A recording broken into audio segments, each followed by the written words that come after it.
Well, hello there guys, Diego from Having Fun back again, informing you that we got something really special and still going with the Curse City box itself. One of the things that I wanted to mention about is that I missed something from the box itself, and that is something really important.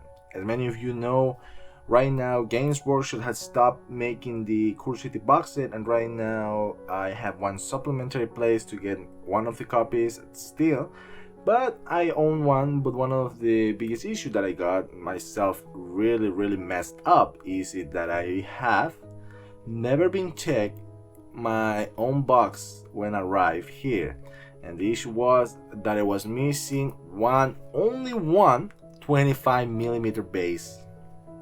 Sadly, I contacted the person who delivered it to me, a third party, like not original from Games Workshop itself. They asked me if or actually, for example, here in my country, in the Korea country, they actually ask you if you have, for example, send it to support service or order service center. Well, I actually didn't. I didn't do it, and one of the biggest issues that I got myself involved, it was that. In the end, I actually contact the owner, and somehow as a third party I don't have other places to buy the miniatures of Games Workshop. I could order them from Japan, but the issue is that they would take too much time, like 1 week to 2 weeks maximum for delivery. Now I could order it from another, like for example another third party program application that can sell miniatures from Games Workshop, but they are owned by people that don't want to have them anymore, so it's example like a reselling. And yeah, the important thing about it is that the price is overpriced. It's not the same price as from Games Workshop. For example, one miniature itself will cost, like for example, 40 to 30 bucks maximum, but here if I order it by that app, it will cost me like 90 to 100 bucks one miniature, and more plus for the tax of the shipment. So right now I have that complication about the ownership of Games Workshop, and god damn it, my lighting is it's faltering again. There we go, fixed it already. It was like blinking, and I don't want the issue.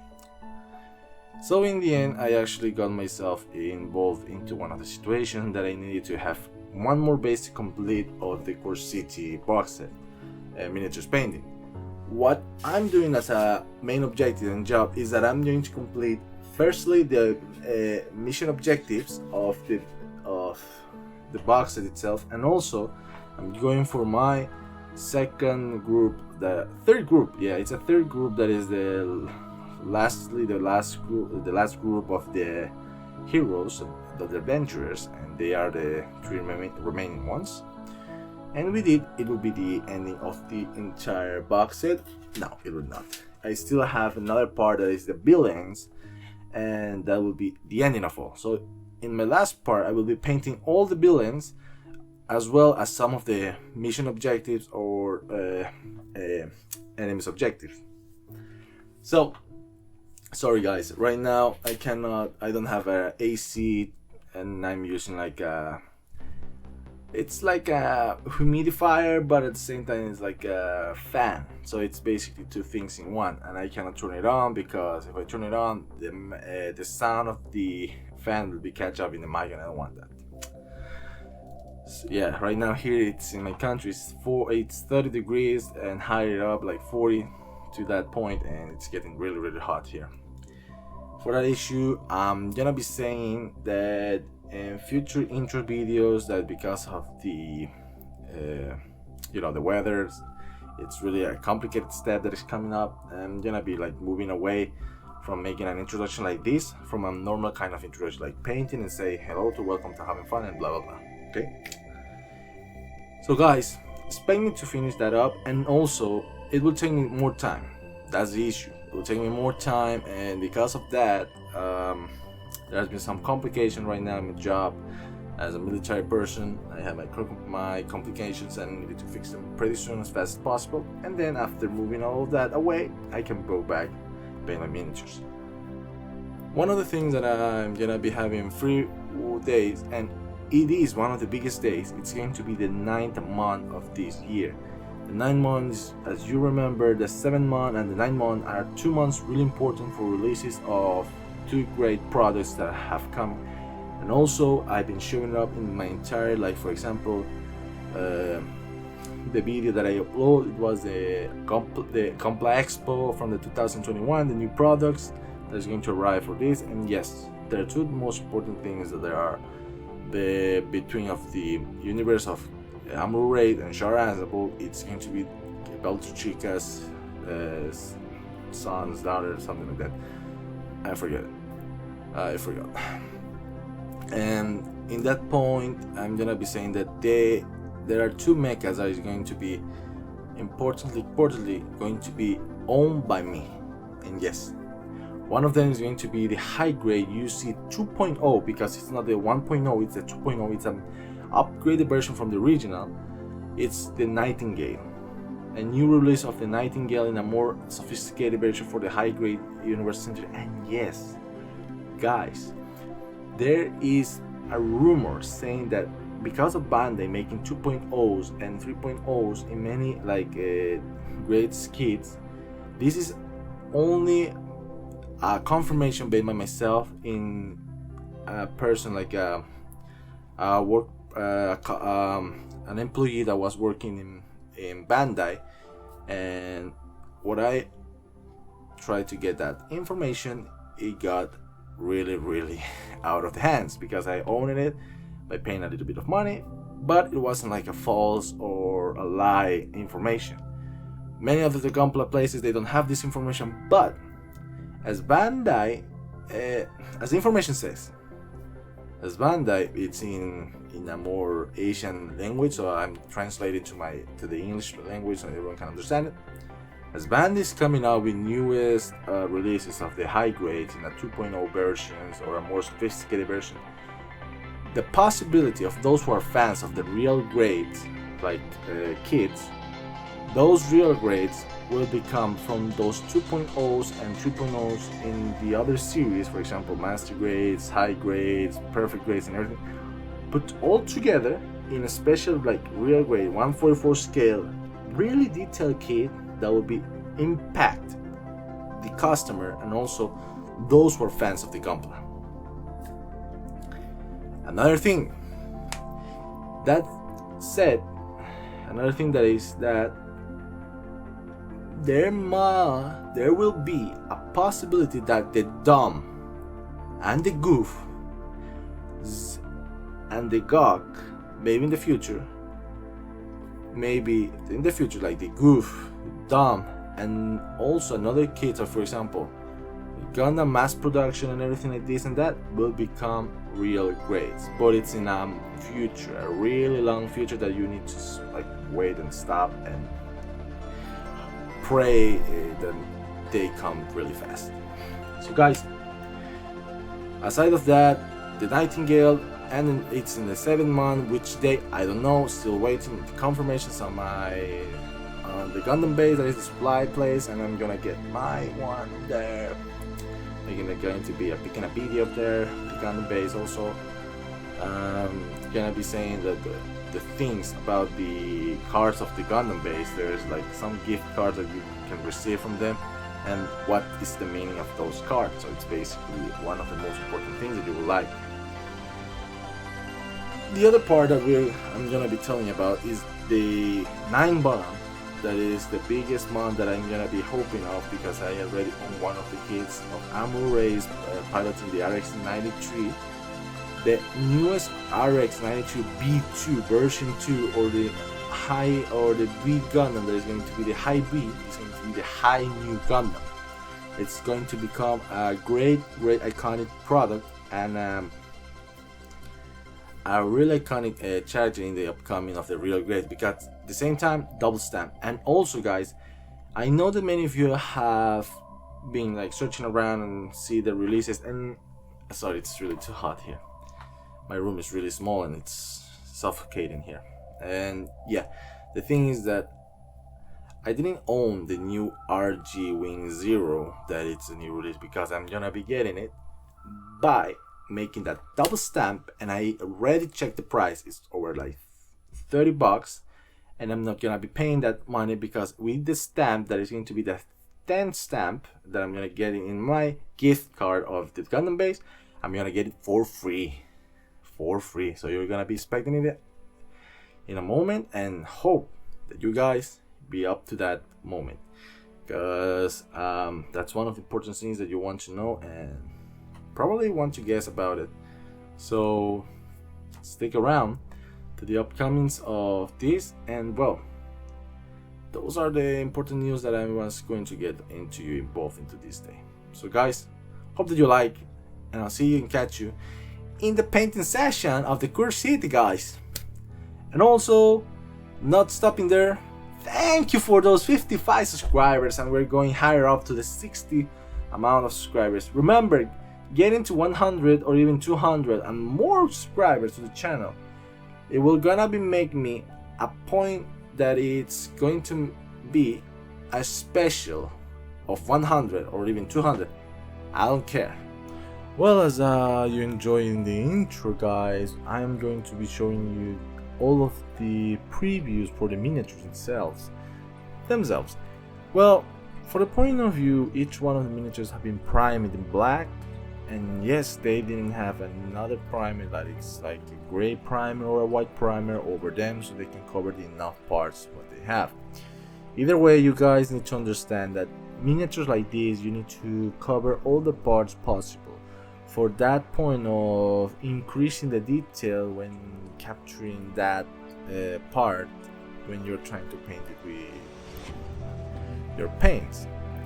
One of the big mistakes that people actually do before like painting their miniature, they don't prime it. They actually say that by going to random forums or random, like for example, sharing information or experience from people that didn't own miniatures or didn't even give their times to paint their miniatures, they recommend that it's a fact that they are saying right now in these days, but those facts are lies. So in the point of view, let me keep describing. Each one of the importance for primer is that if you want to have a surface to work, and with that surface you want to have adherence, you want to have something to stick to the paint together, so when you paint it, the paint doesn't flow through all those recesses and detail areas that you don't want to block. So remember, guys, one of the most important things that you need to consider is never forget to prime your miniatures. If you forget to prime your miniatures, your paint job will be messy. So looking at the point of the end, we are going straight, I think we're going straight to looking more of the miniatures, but I think not. We are going to show you the paints that I'm been using in the entire of this video. And well, the paints are the next ones.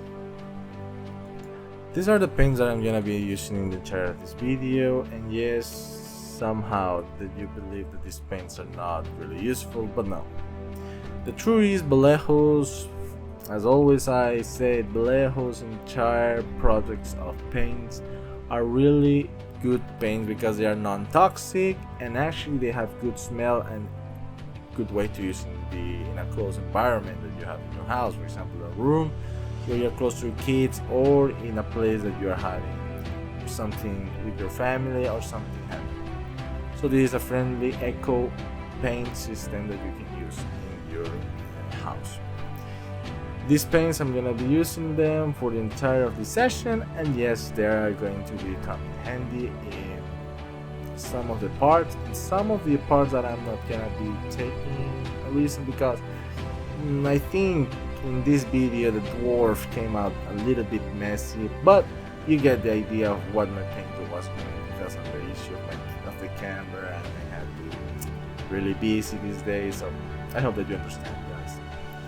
Now we're going straight to the paint that it's going to be the work job and everything. And one of the most important things I need to consider about is that when you're doing your paint jobs, remember, always when you finish, using one paint and change to the next one. Do not use the same brush with the remains of the color of the paint that you used before.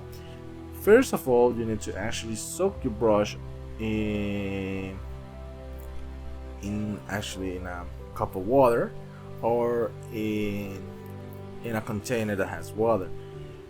Recommendedly, I use actually normal normal temperature water that is actually between the cold and hot. It's between the medium between those temperatures. So if you want to use your brush again with other paints, remember, wash your brushes over in the water, and then clean it up, and then use the next paint job if you want to use it in the next part of your miniatures. I hope that you guys enjoy, and well, I will stop talking and see you in the last part of the video. That is, as always, happy to commenting my experience on these miniatures to the end. See you in a little bit, guys. I will be waiting in the end.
Quite a journey, eh?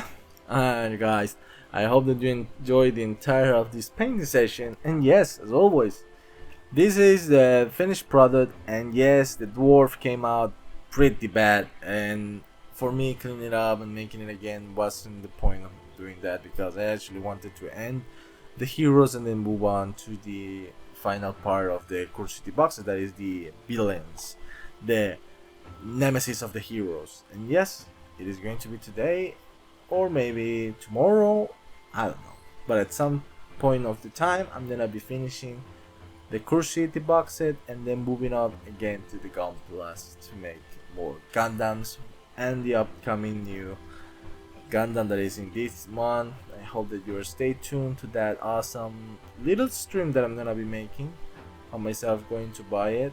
And well, hope that you guys will be on that day. Now, in the end, all the miniatures came out pretty well. Some of them bad, but some of them came out awesome. One of them I've been based myself in. One, a centurion from the Roman style. Second, the paints, not the original style, the paint style. Second was World War One general Nazi that wear his coat and everything, because we have, like, you know, a hunter and everything like this and that. So, you know, you get the idea. And at that point, I actually enjoyed painting also the dwarf. The dwarf was like a mentality of myself that between a rich, a greedy, an asshole, and many other bad stuff that I don't want to mention in the entire video, but you get the idea. Well, in the end, the objective, some of the objective points, and yeah, guys, one of the issues that I have is that before I open, I actually didn't check, and I was missing one base. So as I recorded in the past video, so if any of you guys found out or not, in your box set a 25mm objective like base, then that's mine, guys, and I hope that you take care of that for a future like crossover when you have other miniatures together. So guys, remember, always I'm happy to say that if not by you, not by me, this wouldn't have been made possible. Your help and everything that you have done, guys, it's really awesome, and I appreciate for all. Guys, this is nearly the end for the Curiosity box set, and then I'm gonna be arranging all the series into one set that I hope that you guys will enjoy into, well, into another like session or something like this and that. So hope that you guys enjoy the videos today, and always I'm happy to say that we are a growing community, and always I'm thankful for those subscribers that I'm getting to the channel. Guys, Yale here saying, as always, a big thanks for those that have subscribed to the channel, and thank you all of those who are viewers and will futurely going to subscribe to the channel. Remember, your subscribe is important. See ya, guys.